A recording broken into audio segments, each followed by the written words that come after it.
Hind and welcome back to the channel. सबसे पहले आप सबों क्लास 12 के धुरंधर विद्यार्थियों को बसंत पंचमी की शुभकामनाएं। आज हम लेके आए हैं आप लोगों के लिए ज्योग्राफी का वायरल क्वेश्चन, यानी कि ज्योग्राफी का जो आप लोग का एग्जाम होने वाला है उनका वायरल क्वेश्चन हम लेके आए हैं। ठीक है, ज्योग्राफी यानी कि भूगोल, इसमें हम टॉप 100 क्वेश्चन को देखेंगे और 100 का 100 क्वेश्चन अगर आप लोग ठीक से देख लेते हैं तो आप लोग को किसी प्रकार का कोई दिक्कत नहीं होगा। इससे डायरेक्ट क्वेश्चन आप लोगों को मिलेंगे, इतना आप लोग अस्वस्थ हो जाइए। हम लोग आप लोग का समय नहीं किल करते हैं, हम लोग चलते हैं क्वेश्चन की तरफ। आज का फर्स्ट क्वेश्चन देख लीजिए, यहाँ से सेक्शन भी है, सेट भी है, तो आप लोग अच्छे से देख लीजिए। ठीक है, चलिए हम लोग क्वेश्चन की तरफ चलते हैं। आज का फर्स्ट क्वेश्चन है, कौन सा सामाजिक भूगोल का उपक्षेत्र नहीं है? इनमें से कौन सा है जो सामाजिक भूगोल का उपक्षेत्र के अंतर्गत नहीं आता है? तो सामाजिक भूगोल के क्षेत्र के अंतर्गत नहीं आते, इनमें से कौन हो जाएंगे? इनमें से हो जाएंगे चिकित्सा भूगोल। चिकित्सा भूगोल जो है सामाजिक भूगोल के अंतर्गत नहीं आते हैं। ठीक है, नेक्स्ट क्वेश्चन है, मानव भूगोल का जनक किसे कहा जाता है? देखिए जितना भी क्वेश्चन है टॉप सिलेक्टेड क्वेश्चन है। मानव भूगोल का जनक किसे कहा जाता है? मानव भूगोल का जनक रैटजेल को कहा जाता है, या रिटेल भी कहीं कहीं लिखा होता है, रैटजेल इसमें मारिएगा। नेक्स्ट क्वेश्चन है, मानव भूगोल क्रियाशील मानव और अस्थायी पृथ्वी के परिवर्तनशील संबंधों का अध्ययन है, यह किसने कहा था? तीसरा नंबर वेरी इंपॉर्टेंट क्वेश्चन है, यह कुमारी सैंपल का कहा गया कथन है। नेक्स्ट है, संभववाद अवधारणा में किस घटक को महत्वपूर्ण माना गया है? संभववाद अवधारणा में किस घटक को महत्वपूर्ण माना गया है? तो हमें बताइएगा। इसमें होगा प्राकृतिक घटक और मानवीय घटक, दोनों इसमें आंसर हो जाएंगे। चलिए नेक्स्ट क्वेश्चन आते हैं, नव निश्चयवाद से संबंधित कौन सा है? नव निश्चयवाद से संबंधित इनमें से कौन है? तो टेलर जो है नव निश्चयवाद से संबंधित है। नेक्स्ट क्वेश्चन, प्राकृतिक और मानव के बीच पारस्परिक क्रिया का सबसे महत्वपूर्ण कारक कौन है? प्राकृतिक और मानव के बीच पारस्परिक क्रिया का सबसे महत्वपूर्ण कारक इनमें से कौन हो जाएंगे? वो हो जाएंगे तकनीकी, टेक्निकल, तकनीकी हो जाएंगे। नेक्स्ट क्वेश्चन है, इनमें से कौन सा मानव भूगोल का उपागम नहीं है? इनमें से कौन है जो मानव भूगोल का उपागम नहीं है? तो मात्रात्मक क्रांति जो है वह मानव भूगोल का उपागम के अंतर्गत नहीं आता है। किस भाषा परिवार की संख्या सबसे कम है? तो याद रखिएगा, चीनी तिब्बती भाषा परिवार का जो है इसमें जनसंख्या के अनुसार, क्वेश्चन के अनुसार सबसे कम है। किस भाषा परिवार की जनसंख्या सबसे अधिक है? तो सबसे अधिक में हो जाएंगे इंडो यूरोपियन, यानी कि भारतीय और यूरोपियन। चलिए नेक्स्ट है, इनमें से कौन सामाजिक भूगोल की उपशाखा है? सामाजिक भूगोल की उपशाखा के अंतर्गत कौन आते हैं? चिकित्सा भूगोल। स्थानीय संगठन भौगोलिक अध्ययन का उपागम क्या है? स्थानीय संगठन भौगोलिक अध्ययन का उपागम क्या है? तो 1950 से 60 के बीच में ये हुआ था। नव निश्चयवाद संकल्पना, नव निश्चयवाद संकल्पना का प्रतिपादन किसने किया? नव निश्चयवाद संकल्पना का प्रतिपादन जो है ग्रिफिथ टेलर के द्वारा किया गया था। किनके द्वारा? ग्रिफिथ टेलर के द्वारा किया गया था। चलिए 13 नंबर क्वेश्चन क्या? 13 नंबर क्वेश्चन बोलता है, विश्व के सघन जनसंख्या क्षेत्रों में निम्नलिखित में से कौन सा क्षेत्र सम्मिलित नहीं है? सघन जनसंख्या क्षेत्र के अंतर्गत इनमें से कौन नहीं है? तो बताइएगा। दक्षिण पश्चिम अफ्रीका। क्या हो जाएगा? दक्षिण पश्चिम अफ्रीका। 14 नंबर क्वेश्चन है, विश्व के किस देश की जनसंख्या सर्वाधिक है? विश्व की किस देश की जनसंख्या सर्वाधिक है? तो चाइना की, लेकिन अभी इंडिया आ गई है। कौन आ गई है? इंडिया आ गई है। ठीक है, सर्वाधिक जनसंख्या में। इनमें से कौन सा अपकर्ष कारक है? अपकर्ष कारक इनमें से कौन हो जाएगा? तो अपकर्ष कारक के अंतर्गत आते हैं शहरीकरण, औद्योगिकरण, तृतीय कार्यों की प्रमुखता, इनमें से सभी हो जाएगा। विश्व की जनसंख्या किस वर्ष 7 बिलियन हो गई? किस वर्ष जो है 7 बिलियन विश्व की जनसंख्या हो गई थी? तो याद कीजिएगा 2011 वो साल था। ठीक है, इन देशों में कौन सा जननांकीय संक्रमण की अंतिम अवस्था है? जननांकीय संक्रमण की अंतिम अवस्था इनमें से कौन है? तो जापान है। ऑस्ट्रेलिया के आयु लिंग पिरामिड की आकृति कैसी है? ऑस्ट्रेलिया के आयु लिंग पिरामिड की आकृति कैसी है? ये भी इंपॉर्टेंट क्वेश्चन हो जाता है। कैसा हो जाएगा? घंटी नुमा। जनसंख्या घनत्व का संबंध होता है। जनसंख्या घनत्व का संबंध किनसे होता है? जनसंख्या एवं क्षेत्रफल से। जनसंख्या एवं क्षेत्रफल से। निम्नलिखित में से कौन सा एक विरल जनसंख्या वाला क्षेत्र है? विरल जनसंख्या मतलब सर्वाधिक। क्या हो जाएगा? ध्रुवीय प्रदेश।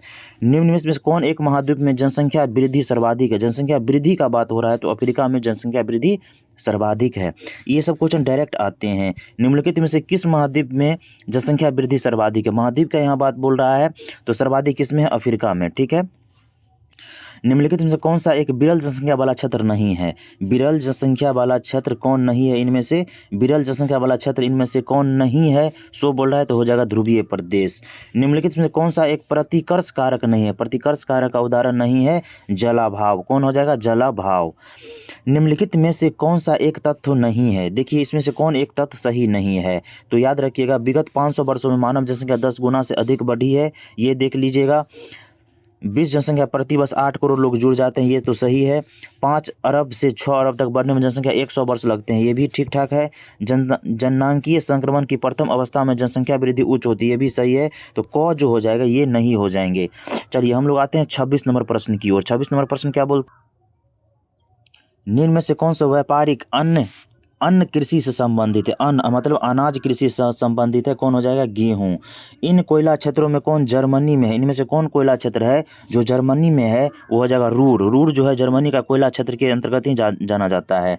निम्नलिखित में कौन सा रोपण फसल है? किसे रोप कर हम लोग जो है सो फसल उत्पन्न करते हैं, यानी कि रोपण विधि से करते हैं। पहले बिचड़ा उगाते हैं उसके बाद रोपते हैं। तो बताइए आप लोग अच्छे से बता सकते हैं। कोको।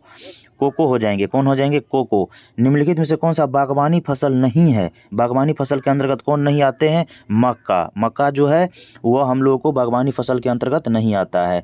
निम्नलिखित में से कौन एक रेशेदार फसल नहीं है? रेशेदार फसल का उदाहरण इनमें से कौन नहीं है? तो मेस्टा हो जाएंगे, कौन हो जाएंगे? मेस्टा। जूट, कॉफी, कपास ये सभी रेशेदार फसल के अंतर्गत आते हैं। अरेबिका संबंधित किससे है? अरेबिका किससे संबंधित? अरेबिका क्या है? कॉफी का नस्ल है। क्या है? कॉफी से संबंधित है। ठीक है। नेक्स्ट है, निम्नलिखित में से कौन एकल कृषि का उत्पादन है? इनमें से कौन है जो एकल कृषि का उत्पादन है? तो यह जगह रबर, चाय और केला, इनमें से सभी हो जाएंगे। निम्नलिखित में से कौन भूमि निम्नीकरण का कारक है? निम्नीकरण का इनमें से कौन है जो कारक है? तो हो जाएंगे भूक्षारता, जल जमाव, मृदा अपरदन, इनमें से सभी हो जाएंगे जो भू निम्नीकरण का सर्वप्रमुख कारण है। 34 नंबर क्वेश्चन क्या बोलता है, निम्न से कौन सा रोपण फसल नहीं है? ऊपर भी हम लोग चर्चा किए हैं रोपण फसल का, इनमें से बताइएगा कौन नहीं है? तो हो जाएगा गेहूं। गेहूं एक बार बो कर दीजिएगा, इसे बो दीजिएगा, उसके बाद आप लोग रोप नहीं सकते हैं उसी प्रकार। ठीक है, चलिए हम लोग देखते हैं next question. 35 number question. 35 number question है, निम्नलिखित में से किस देश में सहकारी कृषि का सफल परीक्षण किया गया है? सहकारी कृषि का सफल परीक्षण किया गया है किस देश में? तो डेनमार्क में। कहाँ? डेनमार्क में। फूलों की कृषि क्या कहलाती है? फूलों की कृषि क्या कहलाती है? पुष्पोत्पाद। क्या कहलाती है? पुष्पोत्पाद। ठीक है, नेक्स्ट इनमें से कौन सा कृषि के प्रकार का विकास यूरोपीय उपनिवेशिक समूहों द्वारा किया गया? इनमें से कौन सा कृषि का बात कर रहा है? तो हो जाएंगे रोपण कृषि हो जाएंगे। निम्न प्रदेशों में से किस में विस्तृत वाणिज्य अनाज कृषि नहीं की जाती? किन प्रदेशों में किस में विस्तृत वाणिज्य अनाज कृषि नहीं की जाती? याद करिए, अब वो है अमेजन बेसिन। कौन हो जाएंगे? Amazon basin. यही सब क्वेश्चन बना के आप लोग छोड़ के आते हैं, यही सब क्वेश्चन तो पूछा जाता है भाई। ठीक है, निम्न में से किस प्रकार की कृषि में खट्टे रसदार फलों की कृषि की जाती है? किस प्रकार की कृषि में खट्टे रसदार फलों की कृषि की जाती है? भूमध्य सागरीय कृषि के अंतर्गत। निम्न कृषि के प्रकारों में कौन सा प्रकार कर्तन दहन कृषि का प्रकार है? कर्तन दहन कृषि का प्रकार है कौन? आदिकालीन निर्वहन कृषि। आदिकालीन निर्वहन कृषि। निम्न से कौन सा एकल कृषि नहीं है? एकल कृषि का उदाहरण इनमें से कौन नहीं है? तो डेयरी कृषि जो है एकल कृषि का उदाहरण नहीं है। चलवासी पशुचारण के कितने स्पष्ट क्षेत्र हैं? चलवासी पशुचारण कितने स्पष्ट क्षेत्र कितने हैं? बताइएगा। 7। कितने? 7। प्राथमिक कार्यकलाप क्या है? यानी कि प्राथमिक कृषि, प्राथमिक क्षेत्र में कौन आते हैं? कृषि आते हैं। चलिए हम लोग 43 पे हो गया, 44 पे चलते हैं। 44 क्या बोलता है देख लेते हैं। 44 बोलता है, निम्नलिखित में से किस स्थान पर भारत का पहला परमाणु ऊर्जा स्टेशन स्थापित किया गया? सबसे पहले यानी कि नरौरा। कहाँ? नरौरा। ठीक है। लॉरेंस सार क्षेत्र प्रसिद्ध है, किसके लिए प्रसिद्ध है? लॉरेंस सार क्षेत्र किसके लिए प्रसिद्ध है? कोयला के लिए प्रसिद्ध है। निम्नलिखित में कौन सा खनिज भूरा हीरा के नाम से जाना जाता है? याद रखिएगा, लिग्नाइट जो है भूरा हीरा के नाम से जाना जाता है। लिग्नाइट, सॉरी मैग्नीज हो जाएगा। क्या हो जाएगा? मैग्नीज हो जाएगा। क्या हो जाएगा? Manganese, manganese, manganese. ठीक है। नेक्स्ट है, निम्नलिखित में से कौन सा ऊर्जा का अनवीकरणीय स्रोत है? याद रखिएगा, नवीकरणीय और नवीकरणीय बहुत ज़्यादा पूछा जाता है। तो अनवीकरणीय स्रोत के अंतर्गत क्या आते हैं? ताप। किस धातु का उपयोग बिजली की तार आदि बनाने में किया जाता है? किनका उपयोग बिजली की तार आदि बनाने में किया जाता है? वो है तांबा। उड़ीसा के मयूरभंज, कयोझर एवं बोनाई क्षेत्र में कौन सा धातु मिलती है? तो उड़ीसा का मयूरभंज, कयोझर और बोनाई क्षेत्र जो है प्रसिद्ध है लोहा के लिए। किनके लिए? लोहा के लिए प्रसिद्ध है ये क्षेत्र। भारत में सबसे पहले कोयला की खुदाई कब आरंभ हुआ? भारत में सबसे पहले कोयला की खुदाई कब आरंभ हुआ? 1814 ईस्वी में। नेक्स्ट है एल्युमिनियम बनाने के लिए कच्चे माल के रूप में किस खनिज का अयस्क का उपयोग होता है एल्युमिनियम बनाने के लिए। तो इनमें से कौन है जो एल्युमिनियम के अयस्क होते हैं, ऑक्साइड, और कौन कौन होते हैं, कोरोंडम, क्रायोलाइट, ये सब एल्युमिनियम के अयस्क है। भारत में मैग्नीज का उत्पादन कितना है, भारत में कितना टन मैग्नीज होता है, 18 लाख टन के आसपास मैग्नीज का उत्पादन भारत में होता है। मुंबई हाई क्षेत्र जहाँ खनिज तेल मिलता है अरब सागर में बंदरगाह से कितनी दूरी पर है। तो मुंबई हाई क्षेत्र याद रखिएगा खनिज तेल से क्षेत्र से संबंधित है और मुंबई से कितनी दूरी पर स्थित है, तो 150 किलोमीटर के अप्रॉक्स। भारत सबसे अधिक किस धातु का निर्यात करती है, तो भारत सर्वाधिक जो अभ्रक का उत्पादन करती है। भारत का लोहा उत्पादन विश्व में कौन सा स्थान है, भारत का लोहा उत्पादन में 7वां स्थान है। कितना स्थान है, 7वां स्थान है लोहा उत्पादन में।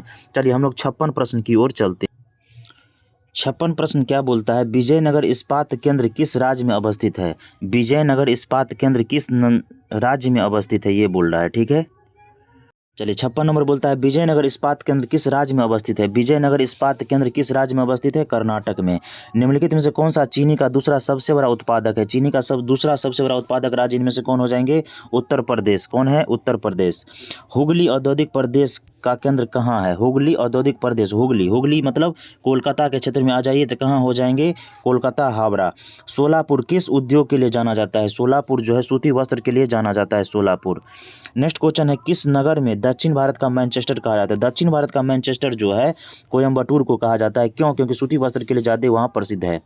बिस्कुट उद्योग किस प्रकार के उद्योग से संबंधित है। बिस्कुट उद्योग जो है उपभोक्ता उद्योग से संबंधित है। नेक्स्ट क्वेश्चन है बाह्य स्रोतीकरण सहायक है। बाह्य स्रोतीकरण किस में सहायक है, विकासशील देशों में रोजगार बढ़ाने में बाह्य स्रोतीकरण विकास जो है ये रोजगार बढ़ाने में सहायक है। मोहाली सॉफ्टवेयर तकनीकी पार्क कहाँ है, मोहाली कहाँ है, चंडीगढ़ में है। कहाँ है, चंडीगढ़ में है। मणिपाल सॉफ्टवेयर तकनीकी पार्क कहाँ है, मणिपाल सॉफ्टवेयर तकनीकी पार्क कहाँ है, कर्नाटक में है।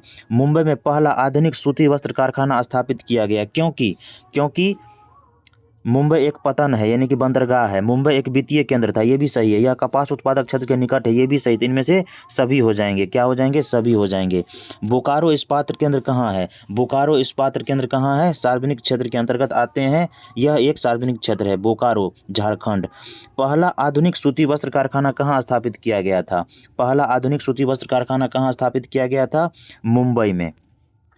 भिलाई इस्पात संयंत्र किस राज्य में अवस्थित है, भिलाई इस्पात संयंत्र जो है छत्तीसगढ़ में अवस्थित है। कहाँ, छत्तीसगढ़ में।